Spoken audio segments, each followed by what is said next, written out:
Essa semana, nós estivemos reunidos aqui na igreja no sábado, no início da tarde. Depois a gente foi até o asilo fazermos visitas lá ao Lar dos Idosos, aqui em Guará. E eu acabei, logo quando o pessoal estava reunido aqui, eu recebi uma notícia no celular que me deixou com o coração muito alegre. E um pouco por conta dessa notícia, eu quero estar falando com os irmãos aquilo que Deus ele ministrou no meu coração, né? Logo mais à frente eu vou estar falando um pouco mais sobre isso. Mas quem aqui já teve a oportunidade de ver algo que a gente fala assim, pô, isso aqui a gente não vê todos os dias?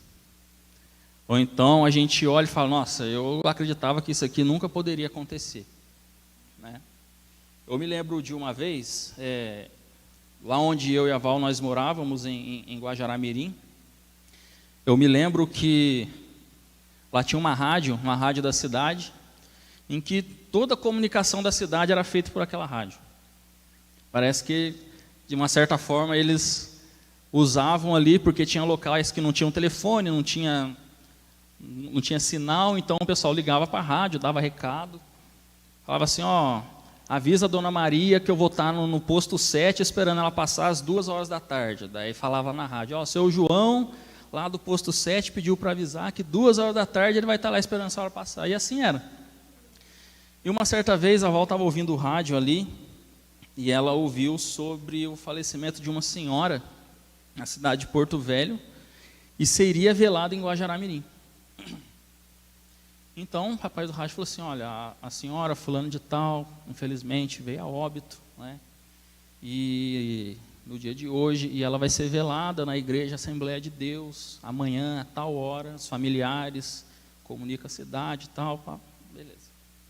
Quando foi no dia seguinte, chegando no dia seguinte, a Val colocou na rádio, e o rapaz falou assim, ó, gente, aconteceu um negócio meio estranho. Aquela senhora que a gente falou que o velório dela ia ser hoje, diz que ela estava no lugar, lá no hospital, lá onde o pessoal deixa os corpos, lá, daqui a pouco começou a dar uma tosse lá na mulher, lá. Ela acordou, está viva, né? E não vai ter mais velório, né? É igual aquela frase, né? Dispensa a feijoada que o porco está vivo.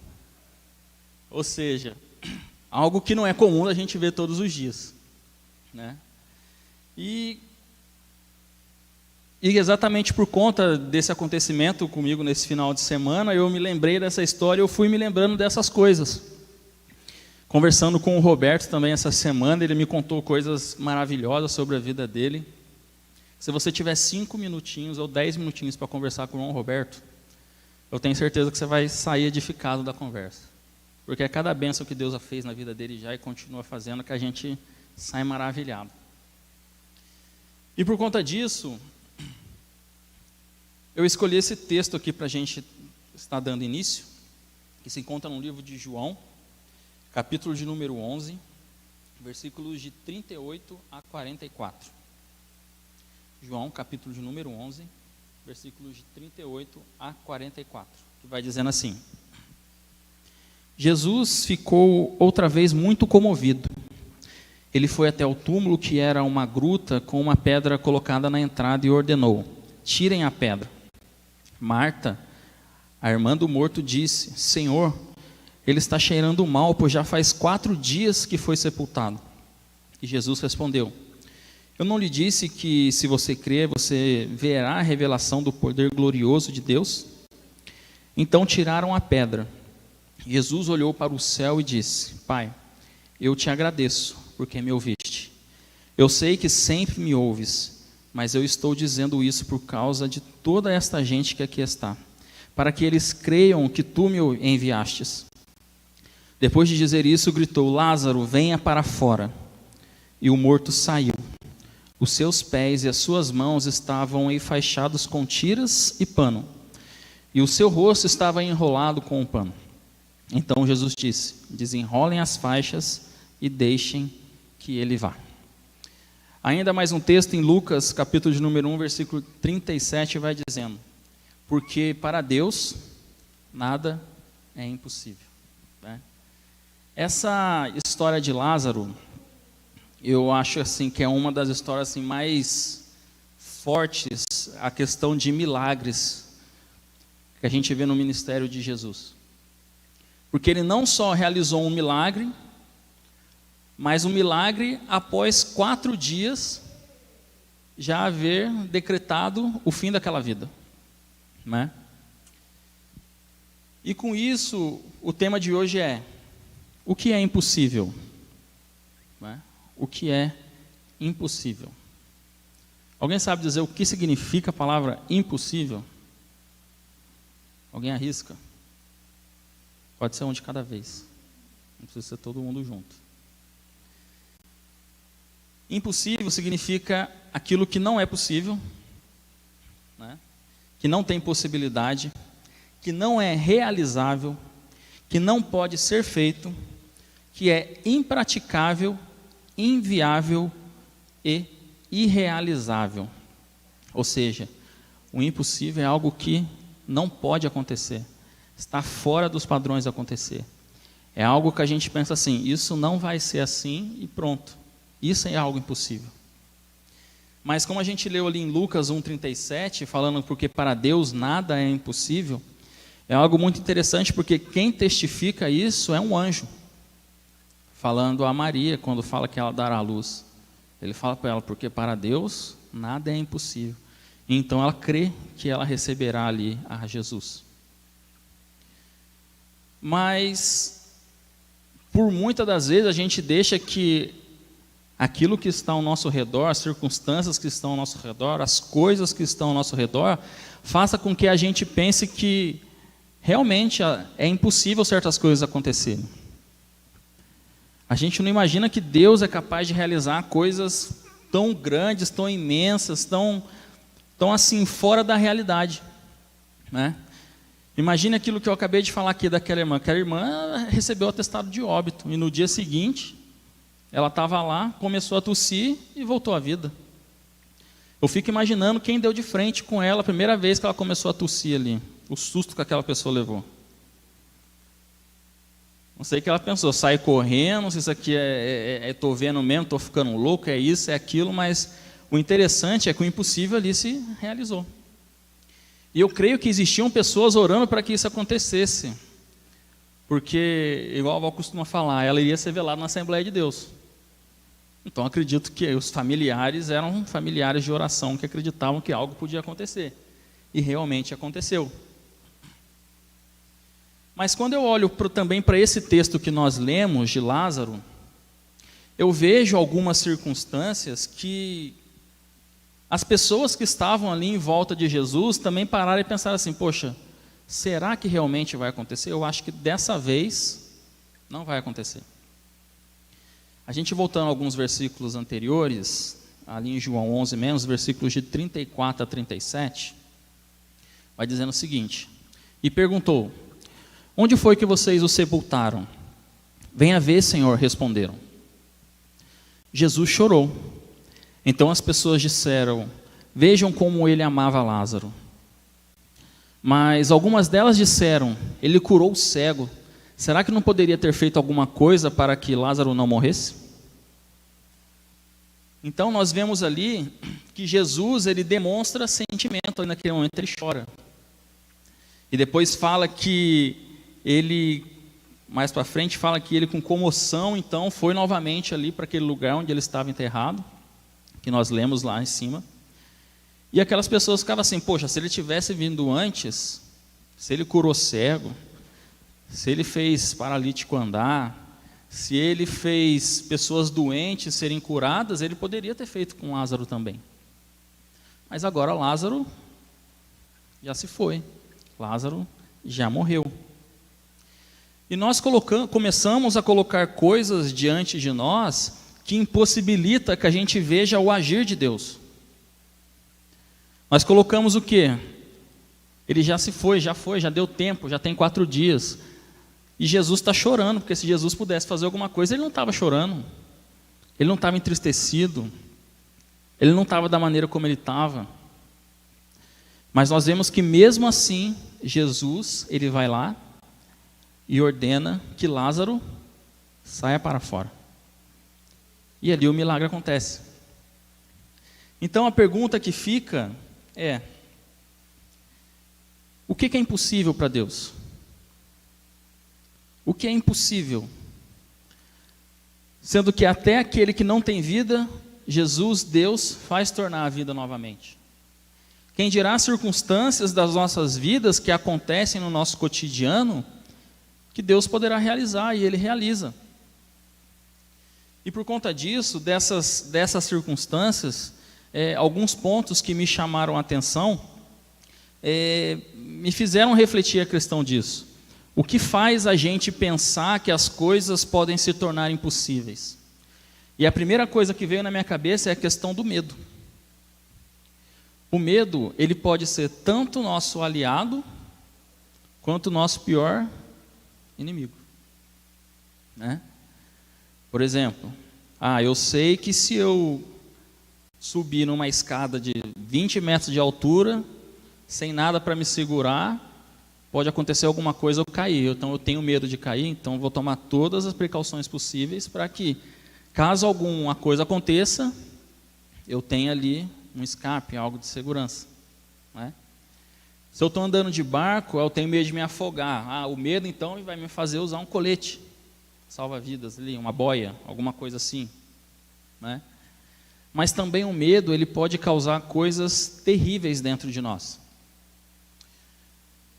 No livro de Juízes, capítulo 6, versículos 2 e 11, vai dizendo assim, versículo 2: Os israelitas se escondiam dos midianitas em cavernas e em outros lugares seguros nas montanhas, porque os midianitas eram mais fortes do que eles.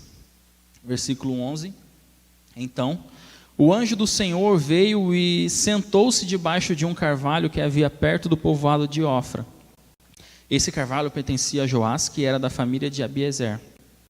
O seu filho Gideão estava malhando trigo no tanque de pisar uvas, escondido para que os midianitas não o encontrassem, né? Aqui na história do povo de Israel, ali no capítulo 6, né, vai dizendo sobre a história de Gideão, tal, e fala que durante 7 anos os israelitas sofriam com aquele povo. Tudo que eles plantavam, tudo que eles cultivavam, seus animais, tudo, de tempos em tempos vinham ali aqueles povos que eram contrários a eles, vinham, e quando eles vinham, eles se escondiam, e eles viam suas plantações serem acabadas, seus animais serem mortos. A Bíblia chega a falar que tudo que tinha vida deixa de ter vida ali naquele lugar por conta disso. E o natural deles naquele período era o quê? Se esconder. Medo de que algo poderia acontecer com eles e achando que aquela situação era impossível de ser revertida. Então, nessa situação, o medo, ao invés de os ajudar, estava o quê? Os atrapalhando. E quando nós deixamos o medo ele nos atrapalhar, deixamos o medo ele tomar conta da nossa vida, nós começamos a o quê? A paralisar, a ficar parado. A gente deixa de acreditar que algo possa acontecer, a gente deixa de acreditar que algumas coisas podem ser mudadas, a gente deixa de acreditar que Deus ele pode agir a nosso favor. E foi assim com Gideão. No capítulo 6 ainda, versículos 12 e 13, vai dizendo assim: Então o anjo do Senhor apareceu a Gideão e lhe disse: O Senhor está com você, poderoso guerreiro. Ah, Senhor, Gideão respondeu, se o Senhor está conosco, por que aconteceu tudo isso? Onde estão todas as maravilhas que os nossos pais nos contam? Quando dizem, não foi o Senhor que nos tirou do Egito? Mas agora o Senhor nos abandonou e nos entregou nas mãos de Midian. Ou seja, nós deixamos de acreditar. O medo faz com que a gente deixe de acreditar naquilo que Deus ele pode fazer. E olha que algo interessante. Quando a Bíblia fala que o anjo do Senhor, isso acontece principalmente no Antigo, acontece somente no Antigo Testamento, quando fala assim, o anjo do Senhor veio e apareceu, o anjo do Senhor veio e disse. Existem alguns pensamentos que dizem que é o próprio Cristo que aparece às pessoas, que ele mesmo está ali e fala através de Cristo. Através dessa palavra, o anjo do Senhor. E a gente vê que ele vira para Gideão e fala assim: o Senhor está com você, poderoso guerreiro. É a primeira coisa que ele fala para Gideão. O Senhor está com você, poderoso guerreiro. E Gideão percebe que aquilo ali não é uma pessoa qualquer, é alguém enviado por Deus, ou o próprio Cristo. E ele responde: se o Senhor estivesse conosco, gente, se Deus falasse com a gente assim, frente a frente, cara a cara, você retrucaria o que ele falasse? Eu fico pensando aqui, quando eu li essa passagem e pensei, poxa, se Deus viesse e falasse comigo, eu ali fazendo alguma coisa, daqui a pouco eu olho para o lado, eu percebo que aquilo ali é algo de Deus, é uma visão de Deus, e Deus começa a falar comigo, eu não vou questionar, eu vou ouvir, ainda mais se Deus fala assim: poderoso guerreiro, reconhecido por Deus como poderoso guerreiro. Mas ele deixa de acreditar nisso, ele não acredita. Por quê? Porque o medo já tomou conta do seu coração. O medo já começou a ser trabalhado ali no seu coração. E a história de Gideão segue, acredito que todos conhecem, mais para frente ele acredita naquilo, então separa ali homens ali para poder combater, então consegue alcançar ali os objetivos que Deus colocou na sua vida. Mas quando a gente deixa de acreditar, todas as coisas elas passam a ser impossíveis. Quem concorda com isso? Porque se nós não damos o nosso primeiro passo, realmente aquilo não vai acontecer. Se a gente não se move de uma certa maneira, aquilo realmente não vai acontecer. E a primeira coisa que nós temos que saber, que para que algo impossível venha acontecer, é que nós não precisamos temer.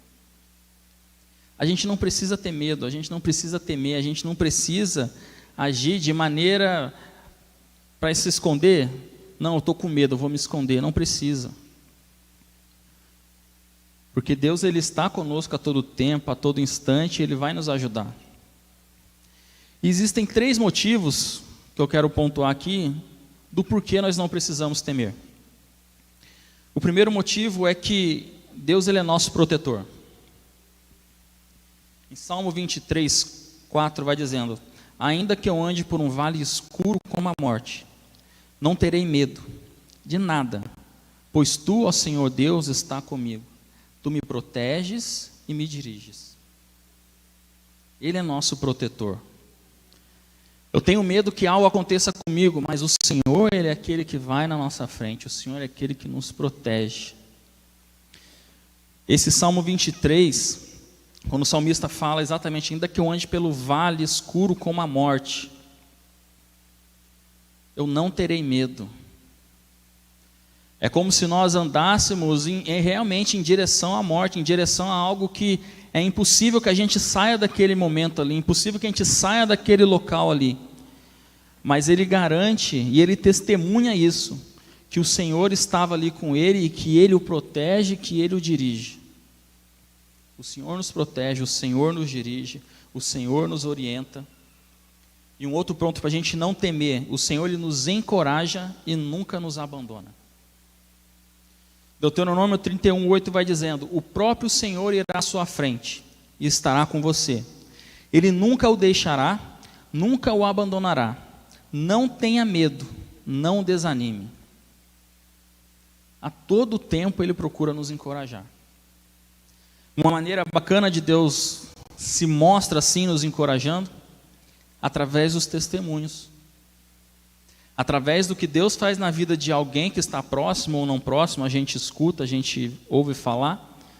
Isso nos dá um encorajamento, a gente fala assim: poxa, se Deus fez na vida dele, também vai fazer na minha vida. Meu pai costumava falar assim, meu pai e minha mãe falavam assim, quando eu era menorzinho, fazia uma prova, não ia bem, daí ele falava assim: poxa, mas todo mundo foi mal? Eu falei: não, teve gente que tirou 10, teve gente que tirou 9, né? Ele falou: e o que diferencia você dessas outras pessoas? Porque se foi possível para eles, para você também seria possível. Né? E eu vejo a questão de Deus da mesma maneira. Se Deus ele faz para um, auxilia um, abençoa um, trabalha na vida de um, por que Ele também não vai fazer isso na minha vida? Por que Ele não vai fazer isso na nossa vida? É uma questão de acreditar e crer que o Deus do impossível, Ele está ao nosso lado, em todo tempo, a todo momento. E a gente não precisa desesperadamente temer que algo venha acontecer, porque Ele vai nos livrar, Ele vai nos guardar. E Ele nos encoraja essa noite a não ter medo. Prossiga, porque Deus Ele vai realizar. Não desista, porque Deus Ele vai fazer. Outro ponto é que Ele nos dá a paz. Em João 14, 27 diz que deixo a paz a vocês, a minha paz dou a vocês. Não a dou como o mundo dá. Não se perturbe o seu coração, nem tenham medo. Ele pede para que a gente tranquilize o nosso coração. Para que a gente ache nele a tranquilidade necessária para que a gente passe pelos desafios do nosso cotidiano, das nossas vidas. E quando nós descobrimos que não temos por que temer, nós começamos a acreditar. Portanto, acredite. Se a mulher no fluxo de sangue, que ali tinha aquele problema, ela não acreditasse que Jesus poderia curá-la, somente se ela tocasse ali, na sua roupa, ela não seria curada.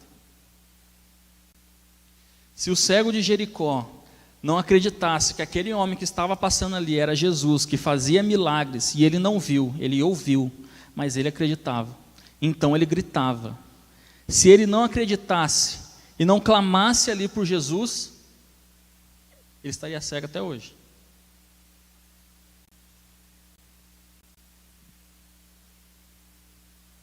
E com isso,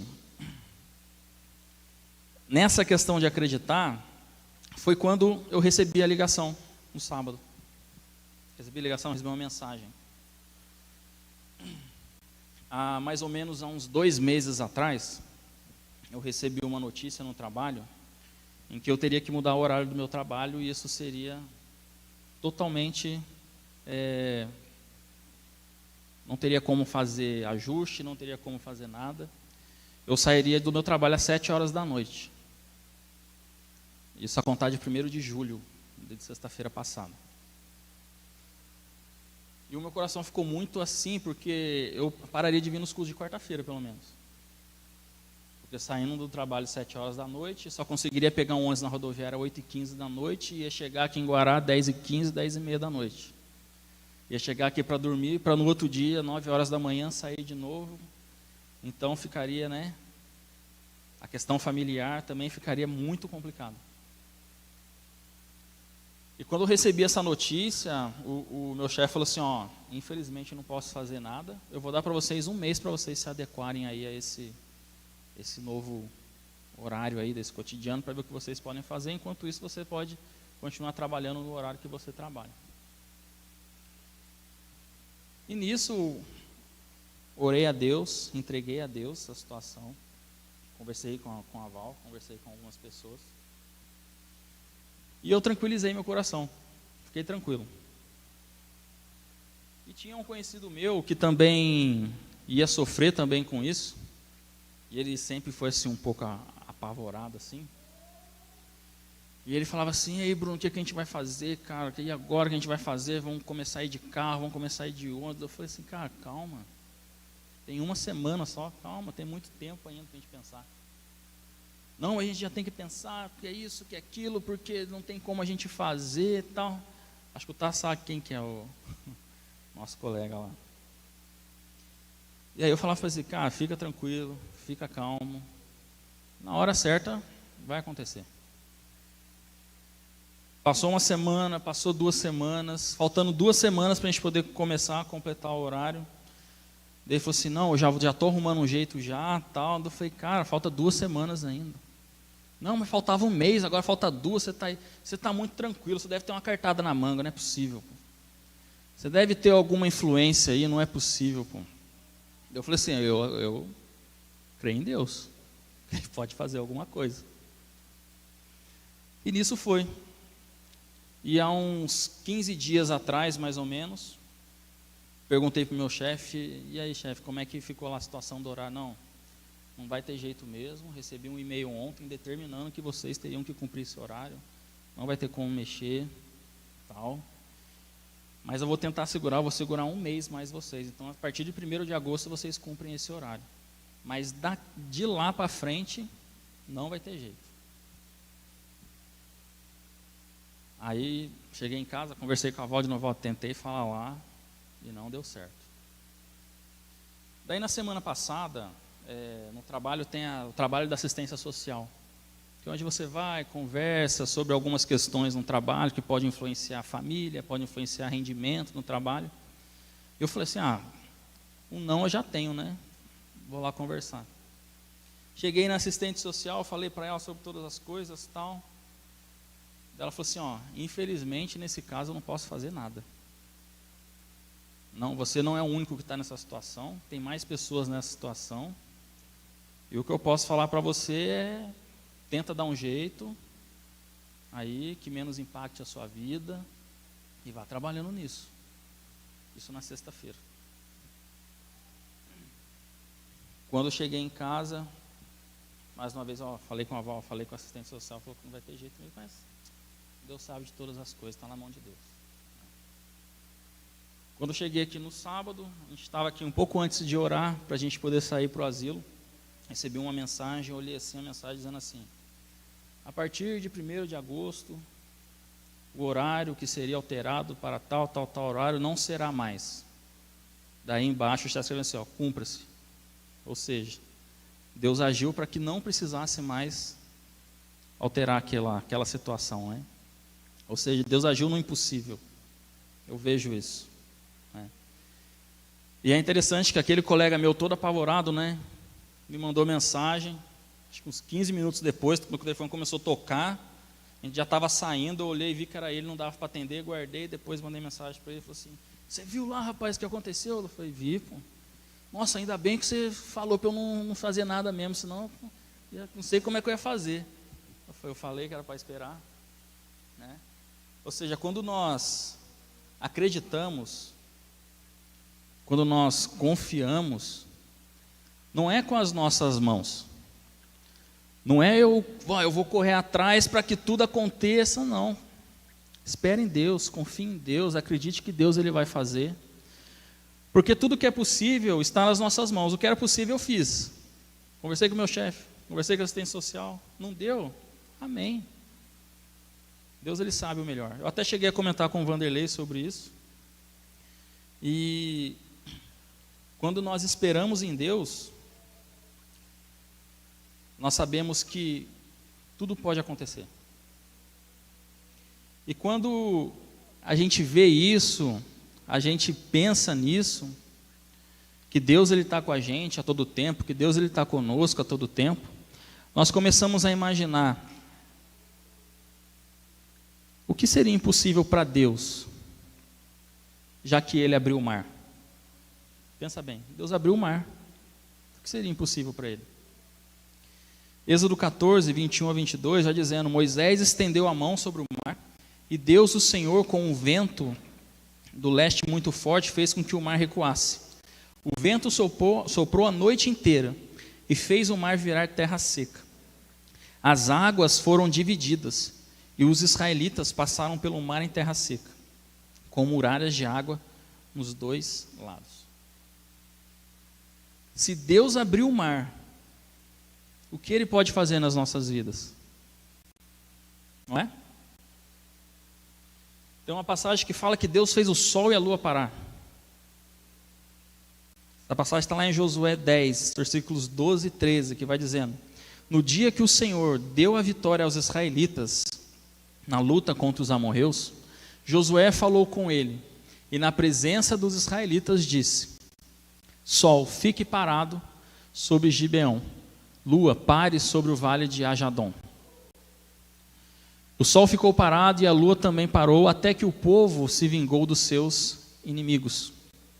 Essas palavras estão escritas no livro dos justos. O sol ficou parado no meio do céu e atrasou a sua descida por quase um dia inteiro. Tem algumas pessoas que dizem que, na verdade, Deus ele não fez o sol e a lua parar, Deus fez o universo parar. Porque por conta do movimento da Terra em relação ao sol, não só a Terra, o sol parou, a Terra parou, aquilo foi o que eles viram, né? Viram o sol parado, viram a lua parada. Mas na verdade o agir de Deus ele foi tão grande que ele praticamente fez o universo parar por conta de um pedido. E na nossa vida as coisas que acontecem ao nosso redor são tão pequenas perto disso, e às vezes a gente deixa de acreditar, deixa o medo tomar conta do nosso coração, deixa com que as circunstâncias elas nos sufoquem e esquecemos que o Deus do impossível ele está conosco a todo momento. Outra coisa impossível que Deus ele fez, ele livra as pessoas do fogo. Nós vemos a história de 3 jovens, no livro de Daniel, capítulo 3, versículos de 22 a 25, que diz: a ordem do rei era tão urgente, a fornalha estava tão quente, que as chamas mataram os soldados que levaram Sadraque, Mesaque e Abidnego, os quais caíram amarrados dentro da fornalha em chamas. Mas logo depois o rei Nabucodonosor, alarmado, levantou-se e perguntou aos seus conselheiros: não foram 3 homens amarrados que nós atiramos no fogo? Eles responderam: sim, ó rei. E o rei exclamou: olhem, estou vendo 4 homens desamarrados e ilesos, andando pelo fogo, e o quarto se parece com um dos filhos dos deuses.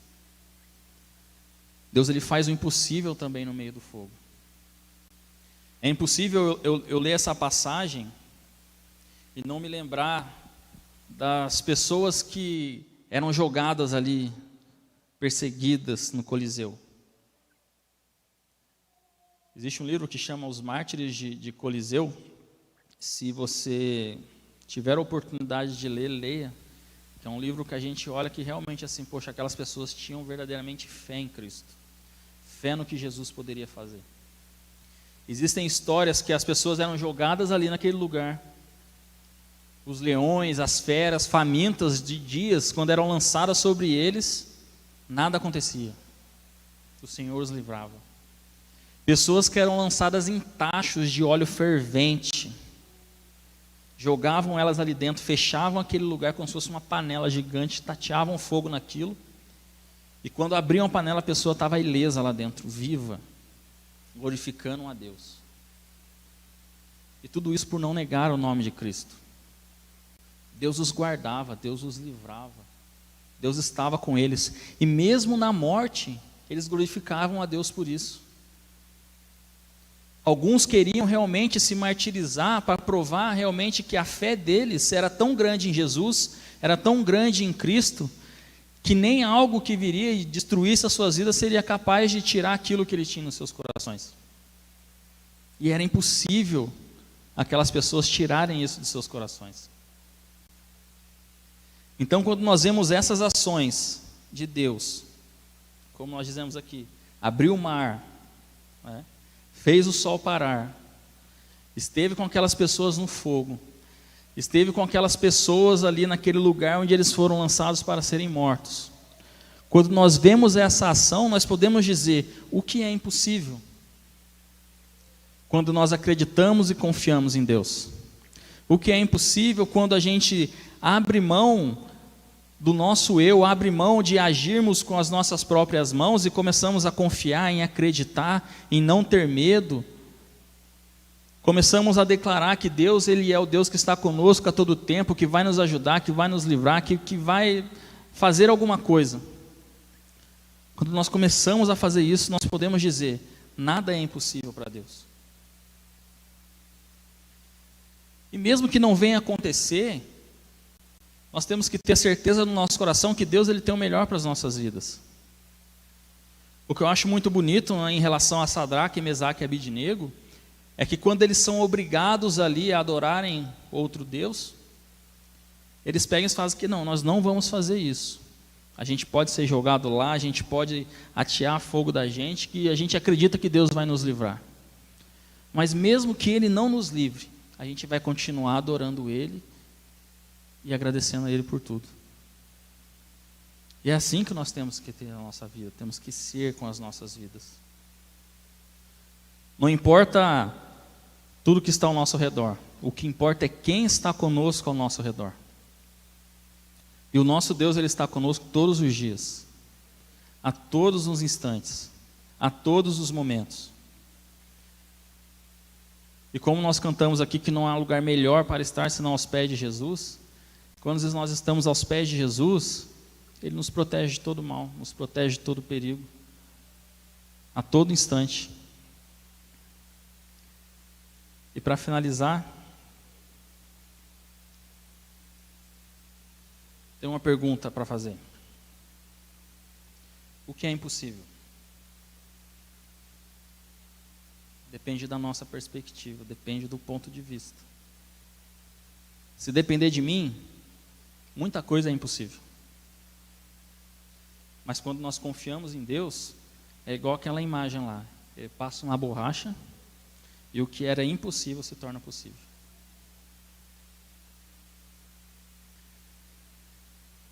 Mateus capítulo 19, versículo 26, vai dizendo: Jesus olhou para eles e respondeu: para o homem é impossível, mas para Deus todas as coisas são possíveis. Todas as coisas são possíveis para o nosso Deus.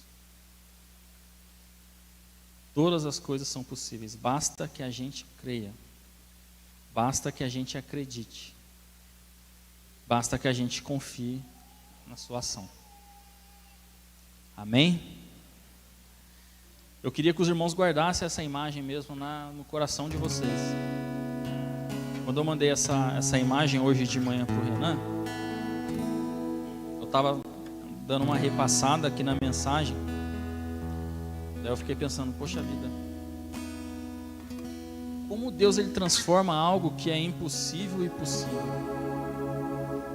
Como Deus Ele transforma algo que não era para algo que vai tornar a ser.